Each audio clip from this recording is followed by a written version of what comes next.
E então, tá tudo? Olha, nós bem que poderíamos estar agora assistindo ali um belíssimo pôr do sol no morro ou em qualquer outro lugar, mas só que não. Estamos aqui para gravar este vídeo. Não sei se lamentavelmente, não é? Ou felizmente, mas é isso. Essa quarentena nos coloca para assistir séries e mais séries e mais séries, e é isso que a gente veio fazer aqui. A gente não pode assistir o pôr do sol, mas vamos falar de uma série que é tão inspiradora, aquece o coração, é como se estivéssemos mesmo a assistir um pôr do sol.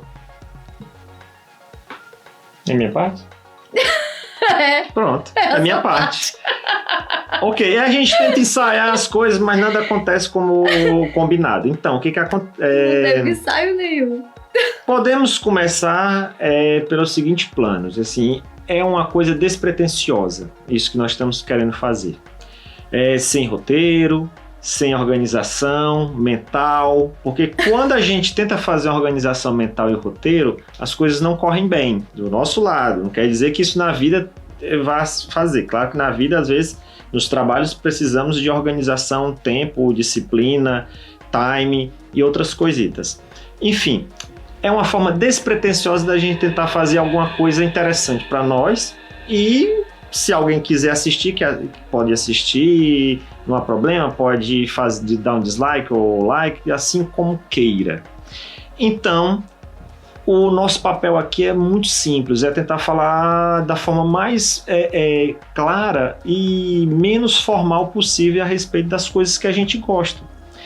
E, como a Cláudia falou, ultimamente a gente tem ficado muito dentro de casa devido a esse processo da quarentena, e cada vez mais aparecem séries e filmes e inovações para a gente tentar ver, perceber, brincar e curtir. Então, isso é o que a gente vai fazer aqui. Brincar, curtir, se divertir, às vezes brigar, às vezes sorrir, às vezes ficar com raiva do outro, mas de uma forma tanto livre, limpa e rápida, quase sem edição. Por quê? A gente vem nos últimos 3, 4 anos trabalhando com edição, né? Vocês sabem, do canal Casa dos 40, nós estamos aqui dentro há um tempo, e eu trabalho profissionalmente com edição de vídeo e multimídia, essa parte.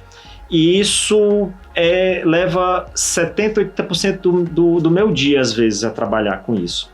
Então, eu queria fazer de uma forma mais rápida, a gente trocou umas ideias depois de assistir algumas coisas, uma forma mais clara e rápida possível para a gente tentar fazer alguma coisa diferente, tentar abordar nossas ideias, expor para as pessoas, enfim, fazer o que todas as pessoas que vivem atualmente na quarentena e antes e pós-quarentena queiram fazer.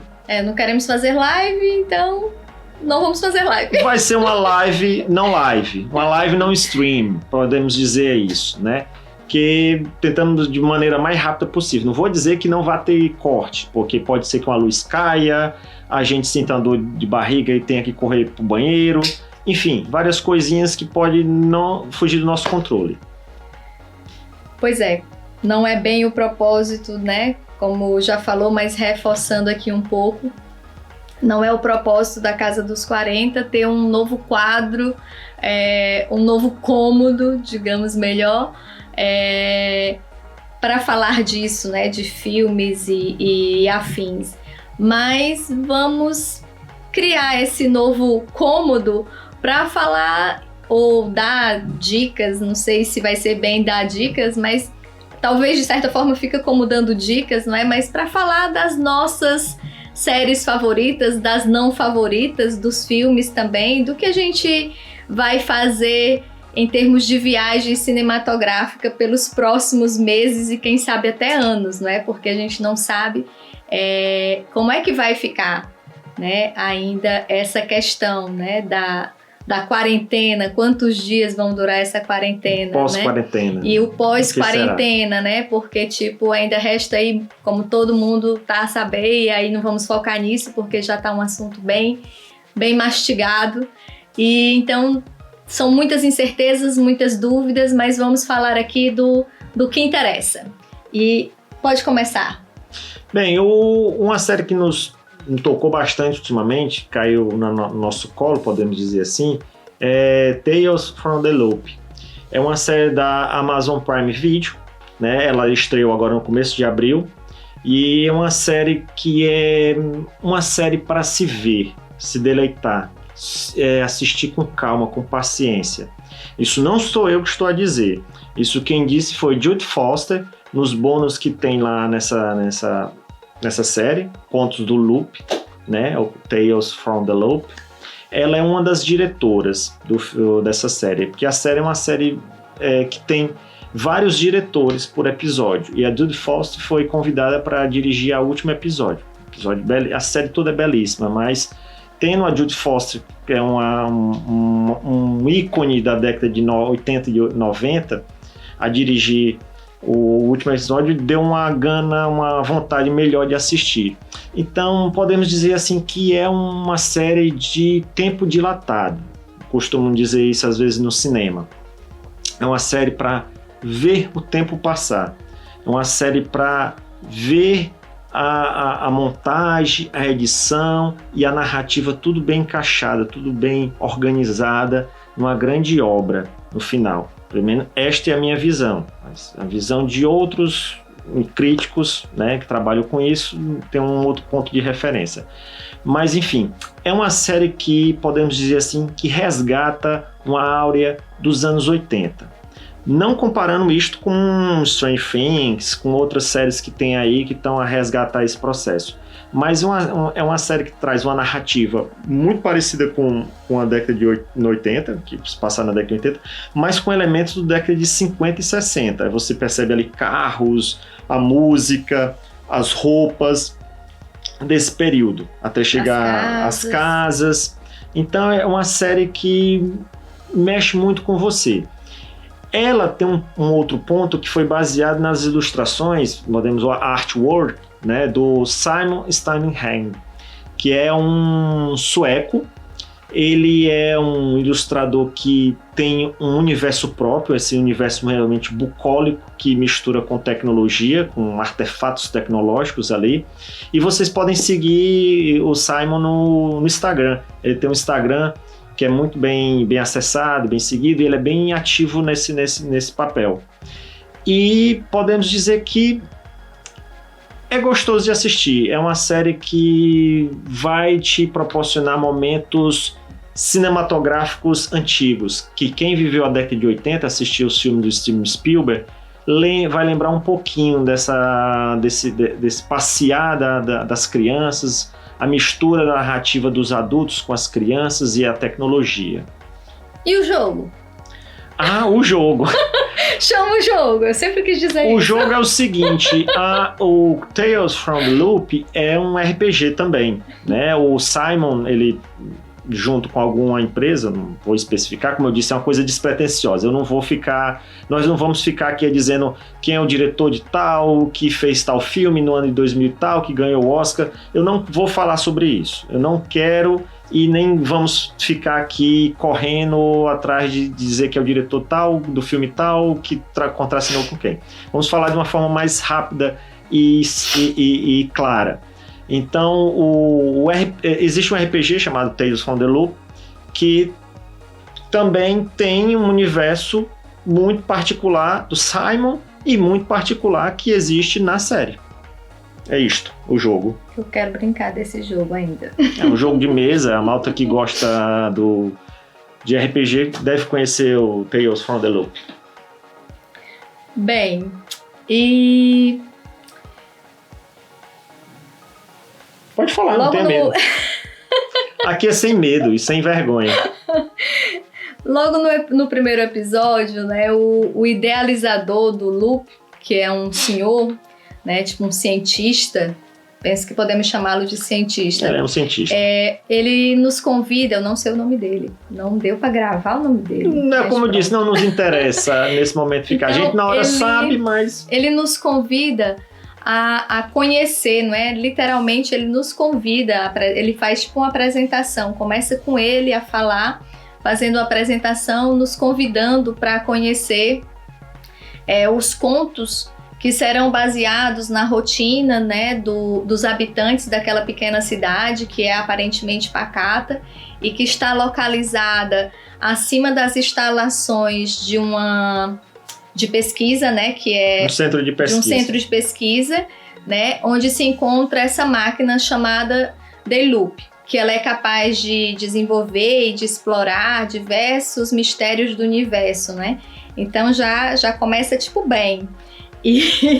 E aí começa o desenrolar dos mistérios, né? Então eu vou fazer aqui um resumo da minha percepção dessa primeira temporada de um modo geral, muito mais baseado mesmo no meu sentimento em particular.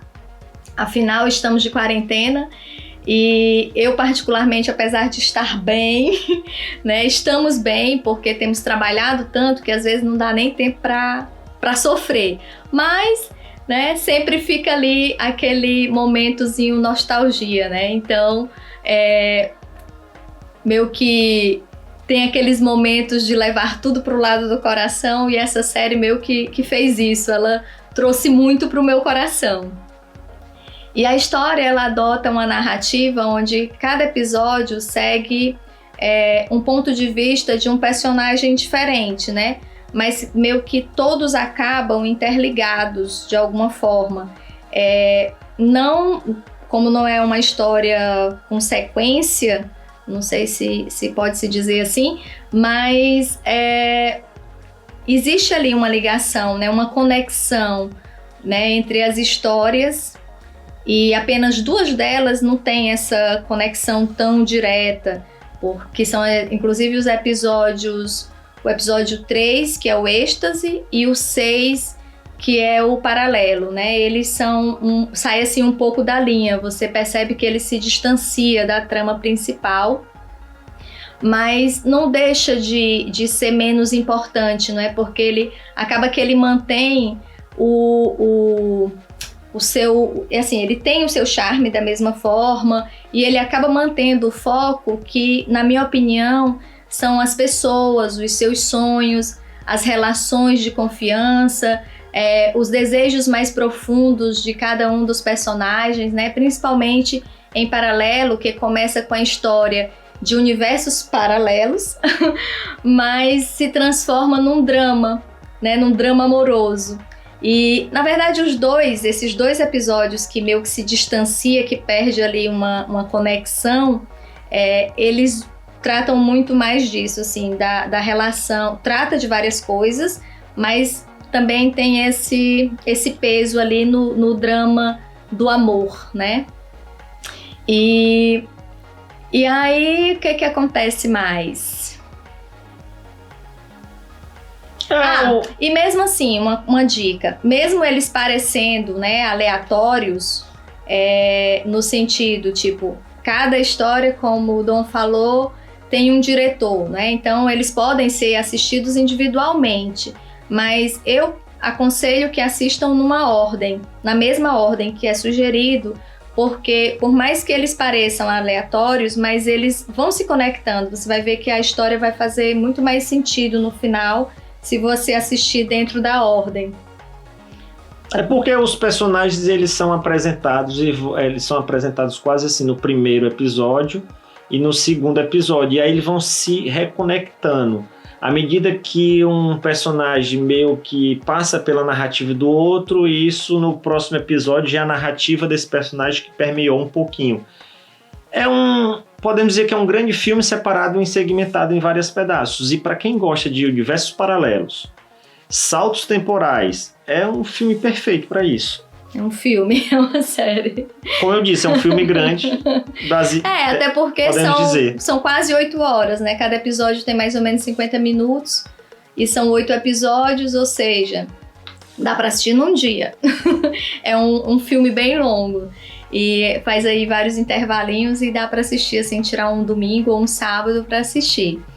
E então é isso, praticamente cada episódio há 2 elementos chaves, né? Uma máquina, que podemos chamar de máquina ou objeto, e uma pessoa, né? Uma máquina tipo super poderosa, digamos assim, e uma pessoa que vai descobrir para que aquilo serve, porque é muito interessante que todas essas máquinas dotadas de muita tecnologia, você olha para ela e parece que ela não é nada. Parece mais uma sucata. Até porque a maioria delas elas são encontradas, assim, né? No meio do nada. Abandonadas, feitas sucatas mesmo, assim, na floresta, enfim, em vários lugares. E às vezes algumas delas precisam ser tipo, consertadas para poder o personagem descobrir para que afinal aquilo serve. E aí é onde a história começa a se desenrolar. A pessoa faz a descoberta e diz, né? E agora, tipo, vamos lá, vamos usufruir disso aqui. Então, começa muito, muito nesse sentido, né? Como os principais pontos, assim, um ser humano e uma máquina e o que aquilo vai ser capaz de transformar, né? Então, assim, a paisagem, não sei se tu chegou a falar, mas, assim, acho que não. Vê como não é nada programado, né? Né? A paisagem, ela é bem bucólica, né? Tipo assim, tem muita floresta, tem rio. É uma cidade mesmo muito pequena, que você não acredita que tem tecnologia ali. Né? Tu tinha falado uma cidade, que era tipo anos... vamos supor que seja uma cidade tipicamente industrial, uma cidade pequena industrial que é totalmente Mas só tem uma única indústria. Voltada para como se fosse uma indústria tecnológica, né? Que é essa indústria que é onde se encontra esse artefato, esse maquinário, esse artefato que é o loop, que mexe com toda a cidade. Então, você logo no primeiro episódio, você percebe nitidamente aquele entrada da fábrica dos trabalhadores, como dos filmes lá do Lumière. Você percebe justamente esse dia de trabalho das pessoas, todas as pessoas indo para a fábrica e entrando na fábrica, né? E as pessoas com a sua pastazinha, sua lancheira, né? Onde está o almoço ali. Tem esse aspecto bem da cultura tradicional de um ambiente fabril, um ambiente industrial, de uma cidade pequena, típica dos Estados Unidos. E é um pequeno grande. E no entorno porque tem muito ar, né? Muito espaço para a natureza também, né? Tem esses dois contrapontos, muito espaço de natureza para apreciar e esse espaço da fábrica que também é bem grande, digamos assim, né? E é tanto que no envolto no entorno da fábrica, estou chamando de fábrica, mas não é fábrica, né? Da empresa lá. Embora a empresa esteja localizada no subsolo, mas ela tem lá alguns elementos assim que sobressaem, né, a terra, é um campo, né, um campo de flores, que é lindo, assim, né? Então, assim, sempre tem algum personagem a passear por ali dentro daquele campo de flores. E no mais, a história vai também se desenrolar ligando duas famílias, né? Elas nem fazem ideia de que estão sendo ligadas. Nós, enquanto telespectadores, nós ficamos sabendo disso logo nos primeiros momentos, né? Assim, à medida que cada episódio vai acontecendo, a gente descobre. Mas eles, enquanto famílias, só vão descobrir isso, né? O drama que foi gerado e tudo que aconteceu, digamos assim, né? No decorrer, né, tipo assim, quando eles descobrem isso no último episódio. Então, tudo que aconteceu para trás ali gerou danos àquelas famílias, assim, irrecuperáveis, né, coisas que não tem mais como eles recuperarem, né, e que aconteceu logo lá no começo, a gente soube, poxa, que a gente bota a mão na cabeça assim, pô, que merda que esses garotos fizeram, mas é isso. E aí a trama vai desenrolar nisso, né? Tipo, no sofrimento, na aflição dessas duas famílias. Cada uma dentro de um ponto de vista e elas só conseguem ter noção de que elas foram abaladas pela mesma máquina, né? Que o problema delas foi causado pela mesma máquina lá no final. Mas a gente já descobre isso logo no começo. Quer acrescentar mais alguma coisa sobre isso? Não, eu acho que você falou bem desse processo você está falando justamente do processo da humanização que tem no roteiro, né? Tem as máquinas e tem essa questão das relações dos humanos ali. E aí todo esse ar dramático, né, faz com que a série tem esse ritmo mais lento, né? É uma experiência muito introspectiva, né? Com momentos de silêncio, com os tons mais melancólicos, né? Em alguns momentos eu até quis desistir, mas não foi porque achasse a série ruim, foi porque meio que algumas coisas me pareceram um pouco com um sonzinho de suspense, e aí me deu assim uma aflição. E aí o Dom diz, não, calma, não vai ser suspense pesado, relaxa que vai dar certo. Então assim, porque eu tenho muito medo de filme de terror, é uma coisa assim que não entra no meu roteiro, é filme de terror e suspense muito pesado. Então assim, eu fiquei assim, teve umas coisas assim que eu fiquei um pouco aflita, né? Meio que vestia a emoção do que estava a se passar lá com os personagens, mas ainda bem que eu continuei, porque realmente foi surpreendente, assim. Assim, é fantástico, né? Então, eu acho que é isso.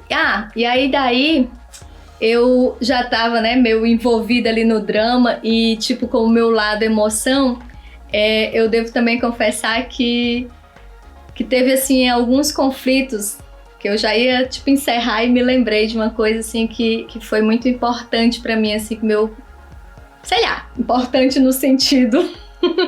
não sei o que eu fui buscar nas minhas memórias. Até sei, mas não vem ao caso. Então, assim, aquele personagem do cientista, né, que eu falei, ele tem um episódio que é a Esfera do Eco, onde ele vai contar isso. Acho que se calhar todos os episódios são muito fortes, mas esse por algum motivo me tocou em especial. Me tocou em vários momentos, inclusive, esse episódio. E ele vai contar para a esposa e para o neto, só que em momentos diferentes, que ele vai morrer, né? Que ele soube que vai morrer. E, tipo, com a esposa, ele sutilmente diz que escolhe o lugar onde vai ficar as cinzas dele, dentro da casa, né? Diz, por acaso esse lugar que tá muito vazio, acho que ficava bem... Sutilmente. Algo aqui. E depois ela coloca o algo lá, né? E pro neto, ele leva o neto na esfera e tal, e vai falar sobre isso. O neto não aceita, não reage muito bem, né? E aí o neto diz pra ele, né? Pega na mão dele, quer levá-lo lá no subsolo e pede pra ele ir pro subsolo, que é lá no The Loop, e criar algo pra salvar a sua vida, né? Porque... Aí ele diz, não, mas eu não posso, não tem, né, tipo, não tem jeito, eu vou mesmo morrer, não dá pra criar nada pra salvar a minha vida. E aí o neto diz pra ele, mas o senhor é capaz de transformar coisas impossíveis em coisas possíveis, então faça algo pra não morrer, né, e aí é emocionante, mas aí também vem o outro lado, né? Tipo, até que ponto, né? Tipo, nós seres humanos temos o poder, né? Porque, tipo, mesmo para ele, para um cientista que faz todas aquelas máquinas dotadas de poderes, né? De superpoderes, que a gente não vai detalhar aqui todos eles, o que cada um deles fazem. Porque a nossa pretensão é ter uma vivência aqui, uma fala da narrativa, mas sem entrar muito na questão dos spoilers, para as pessoas não ficarem esse também... aqui, mas foi só esse foi pequenininho. É uma forma de dar o melzinho na boca e puxar, né? Mas assim, a gente não quer ficar se debruçar demasiadamente em cima da narrativa para não ficar uma coisa cansada, dar o spoiler completo. Então vá lá e assista, é a melhor coisa que você tem que fazer. E o que eu tava a falar? Sobre esse processo da morte. Sim, sobre esse processo, né, da morte. Então, assim, ficou meio essa pergunta. E eu também comecei a refletir sobre isso, né? Tipo, enquanto ele não consegue criar nada para salvar a vida dele. Isso nós sabemos. Mas o neto era uma criança, não sabia, né? E ele sabe que o avô trabalha com criações, onde transforma o impossível no possível. Então ele quer que o avô, né, se salve, né? E aos poucos ele vai conseguindo ensinar para o neto que não é bem assim.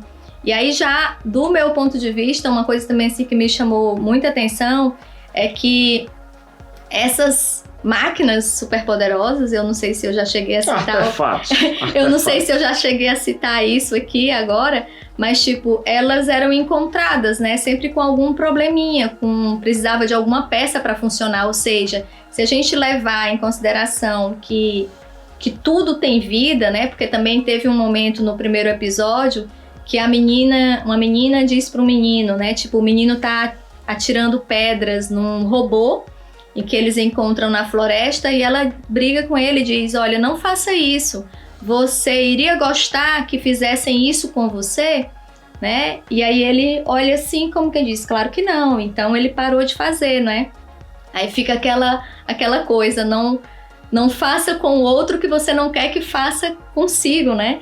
Então, assim, vai deixando muitas lições, né? E essa lição da vida, tipo, até onde está o meu poder, né? Mesmo como cientista, até onde está esse poder, né? De conseguir fazer tudo, né? A gente vê aí as tecnologias cada vez mais avançadas, mas até qual é o limite dela, né? E se tudo é vida, tipo... Mas mesmo uma máquina, ela tem vida, mas ela precisa de alguma coisa. Ela precisa estar bem, ela precisa estar consertada para poder ter essa vida, para poder ela funcionar e exercer sua função. E teve uma outra coisa também, assim, quando esse menino estava a brincar, no episódio lá que ele estava muito próximo do avô, e ele, na casa era tipo no campo, né? Tipo, não era cidade, assim, era campo. E aí ele brincando e pegando umas esferinhas, assim, esferas pequenas, verdes, né? Era tipo umas luzes, né? Uns seres iluminados, uns vagalumes, né? Uns vagalumes. Eu acho que não era bem vagalume, mas a minha mente levou para os vagalumes. A narrativa que a gente acha que é vagalume. A minha memória afetiva levou para vagalume, mas ele botou aquilo dentro de um vidro e aquilo parecia assim um monte de bolinhas, né? E no outro dia aquilo acorda moedas. E aí o avô até diz também que, tipo, diz pra esposa, né, que esqueceram de avisar pra ele que ele tinha que fazer furos no vidro, que era pros bichinhos não morrerem. Enfim, mas eu fiquei com essa sensação dos vagalumes, que quando era criança, eu adorava brincar com os vagalumes, assim, era uma diversão lá no sítio. Então, assim, no sítio, como é que chama aqui? Na quinta. Tanto faz. Então é isso, eu acho que o foco mesmo é esse, é as relações humanas, né? Eu acho que a série, ela explora especialmente a parte mais importante da ficção científica, que é o mistério sobre o ser humano. Inserido dentro do contexto tecnológico das máquinas. Pois. Tem uma coisa bem interessante, a questão da inclusão social, né? Inclusão de gênero, que tem nessa série. É uma série que tem uma questão de relação homoafetiva e tem uma meninazinha que é surda e muda, supostamente surda e muda, que ela utiliza a língua de sinais para se comunicar com a família, para nós entendermos o que ela está a se passar. E isso é um gatilho, um ponto-chave entre a relação dela com o irmão, né? E tanto o irmão, a relação deles dois é muito próxima ali, tem várias relações de irmãos ali também na série, né? Mostra muito a questão da relação de irmãos. Então tem essa relação dessa menina que é deficiente auditiva com o irmão dela antes e após sofrer uma tragédia, né? Então há um pós também que fica ali, que é muito interessante. É realmente interessante porque ela consegue se comunicar com ele à distância, né? E isso fica muito legal. Em vez de estar a querer falar alto, a se comunicar, mas ela consegue de uma distância. E ela reconhece, e a ligação dela é com ele, o ser que habita internamente, como se existisse uma alma, e não com o que está por fora, com a casca. É muito interessante. Aí tem a dela, como também tem a do menino, que depois vai se relacionar com um irmão que está também num outro corpo, num outro ponto de vista. Outro ponto de vista, podemos dizer. Num outro ponto de vista que vai ser isso, né? E aí, é tudo? É tudo, eu acho que é tudo. Agora é só assistir e tirem as opiniões. É importante que vocês, se quiserem, deixem um like ou deixem um dislike, fiquem à vontade, partilhem nas redes sociais, contem para os amigos do que a gente está a falar aqui, do Tales on the Loop, vejam as ilustrações do Simon, acompanhem o Simon lá que é o ilustrador principal do universo, né, do filme, da série, acompanhem ele no Instagram, e é isso. Deixo vocês aí com a próxima oportunidade. Se vocês, como esse é o primeiro, não é? Episódio nesse sentido, para falar de filme, de séries.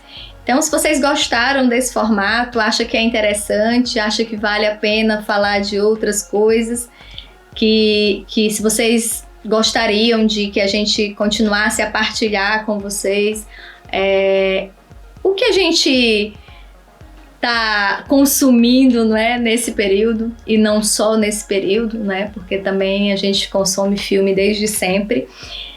Deixa nos comentários, que a gente vai gostar muito de saber. E aí, quem sabe, a gente fica empolgado para fazer mais vídeos desses. E penso que é tudo. Desde já, um beijo no coração e até amanhã. Ou até já.